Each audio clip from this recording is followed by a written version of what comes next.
Ayan, isang napakagandang araw po sa ating lahat. Ano po? Napakagandang araw po sa inyong lahat mga kaboses. And welcome back again po sa ating channel, Vox Populi PH. Ayan, palakpakan ho natin ang bawat isa. Dahil mga kaboses,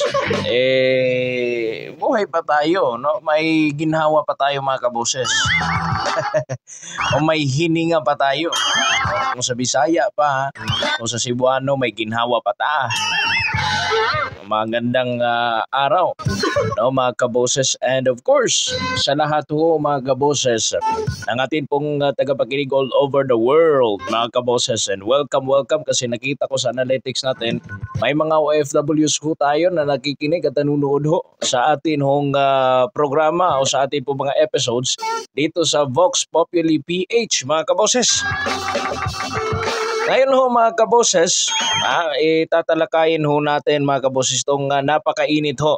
No? Kasi po nagsampa na ho nitong Miyerkules ang pangalawang, isinampa na ho nitong Miyerkules mga kaboses ang pangalawang impeachment complaint laban nga ho kay Vice President Sara Duterte. Wow naman, no? Napakabilis naman ho nila maggalaw-galaw.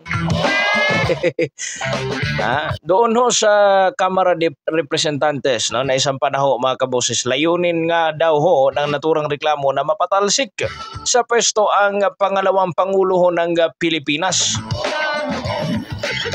And kaya nga yun naman talaga kaya nga may impeachment mga kaboses, yun talaga yung pinakalayunin.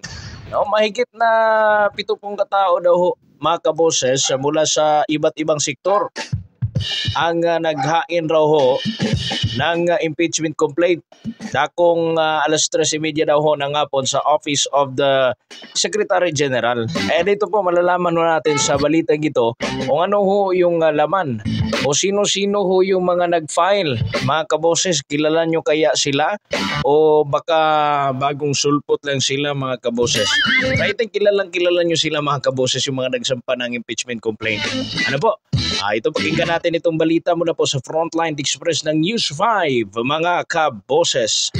Naghain naman ng isa pang reklamo para patalsikin sa pwesto si Vice President Sara Duterte. Yan po ay sa parte naman ng Makabayan Bloc at ilang kinatawan ng iba't ibang sektor. Para sa detalye, makakausap natin si Marian Enriquez. Marian, ano bang basehan nitong ikalawang final na impeachment complaint? Yes, Ruth, kasalukuyan nang inihahain itong ikalawang impeachment complaint laban kay Vice President Sara Duterte ngayong araw dito sa Kamara. Sa pangunguna nga yan ng grupong Bagong Alyansang Makabayan, kasama nga yung Bayan, group, left-leaning groups. 75 complainant itong grupo at isang basihan lang ang ginamit ng grupo para sa impeachment complaint. Ano? Yan nga ay may betrayal of public trust o pagtataksil sa tiwala ng taong bayan.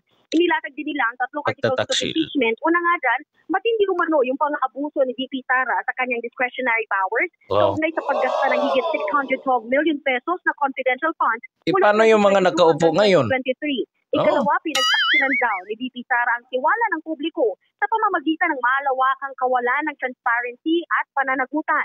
Ginawa rin daw niyang katawa-tawa ang audit process matapos ipag-utos sa kanyang mga tauhan ang paggawa ng hindi makatotohanang accomplishment report na tumatado ng mga liquidation documents.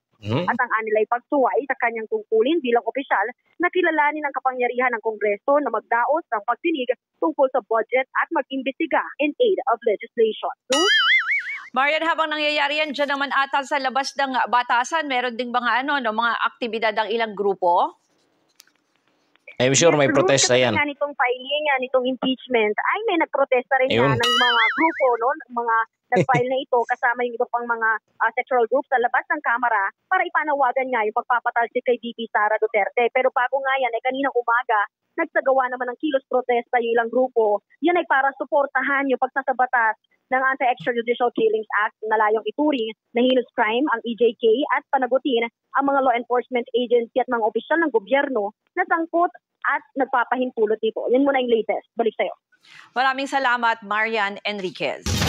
Mga kapatid. Ayun, mga kaboses, no, narinig ninyo. Ano po? Iyan po mga kaboses, inyo pong narinig, no? Endorso naman ni House Deputy Minority Leader and ACT Teachers Party List Representative, no? Sila ho yung nag-endorse, ito po sila, no? ACT Teachers Party List Representative Franz Castro, no? Nangunguna ho mga kaboses.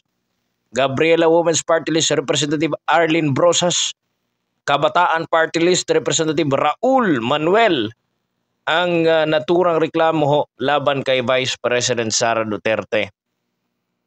Ano po yung komento nyo dito, mga kaboses? Kasi ho, well anyway, karapatan din nila yan.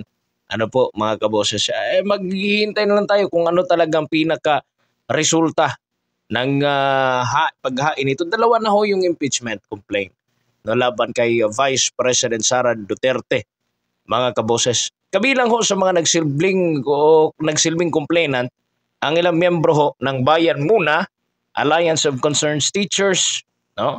Kabataan Party List, Gabriela Women's Party, Rise Up for Life and Rights, Kilosang Mayo Uno, Kilosang Magbubukid ng Pilipinas, Bagong Alyansa Makabayan, Karapatan, Piston at iba pang progresibong grupo at student leaders. Kita naman natin, nakita natin mga kaboses. Halos-halos po mga left-leaning ho ito.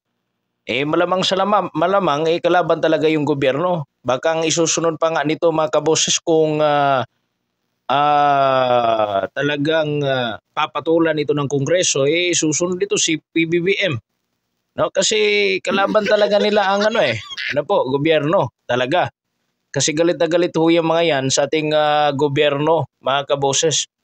Inakusahan nyo sa reklamo si VP Sara na pinagtaksilan raw niya ang tiwala ng publiko dahil sa abuse of discretionary powers kaugnay sa usapin ng confidential fund. Dito po tayo nagtataka mga kaboses kasi hinihingi nila ang transparency and accountability sa confidential funds. No?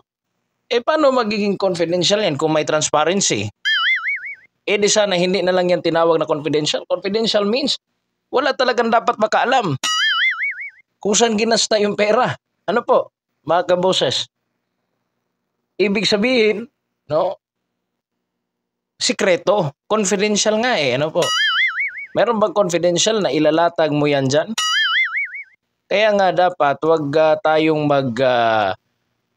kumbaga agad magtiwala sa mga confidential pa. Meron naman talagang issue. Pero sinabi ho ni Senator Amy Marcos, doon po sa nakanang episode natin, ultimo kapatid po ng presidente, isaksi ho na meron pong napupuntahan yung pondo po ni Vice President Sara Duterte.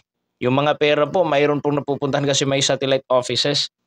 How about those politicians na may confidential fund pero halos ni isang piso, no, walang naibigay sa tao? Ano po? Paano naman yun sila? Si VP Sara may mga resibo yan na may mga natutulungan. Ano po? I don't take lang po sa inyo, ha? Pero sa opinion ko lang ho ito mga kaboses. Kasi pag sinabi talagang confidential fund, confidential talaga yan. Bakit nyo hihingiin yung transparency and accountability? Sinabi pa rito na pagpapabaya daw sa tungkulin dahil sa hindi pagkilala sa congressional oversight. Alam nyo mga kaboses, isa ito sa napakalaking question and a bias na position, mga kaboses. Kasi alam naman natin na wala nang budget yung si VP Sara. While yung iba talagang busog na busog sa mga budget, mga kaboses. Bakit hindi yun ang tinitiran nila? No? Na sila yung nasa power Si Vice President Sara Duterte, Vice President lang yan. No? Bakit tinitira nila? And yun pa yung high spotlight ng impeachment. Noon, yung mga ini-impeach mga kaboses, yung Presidente, Chief Justice, ano po. Pero ngayon, Vice Presidente, bakit? Kasi weak ba? Yung power kasi hindi sa kanya yung majority dyan sa Congress? Ha? How about those politicians? Baka nakangisi lang sila mga kaboses. Kaya yan yung gusto nating ipalabas mga kaboses. How about yung iba? Dapat talaga imbestigahan rin yung iba. No? Napaka-unfair naman po nito.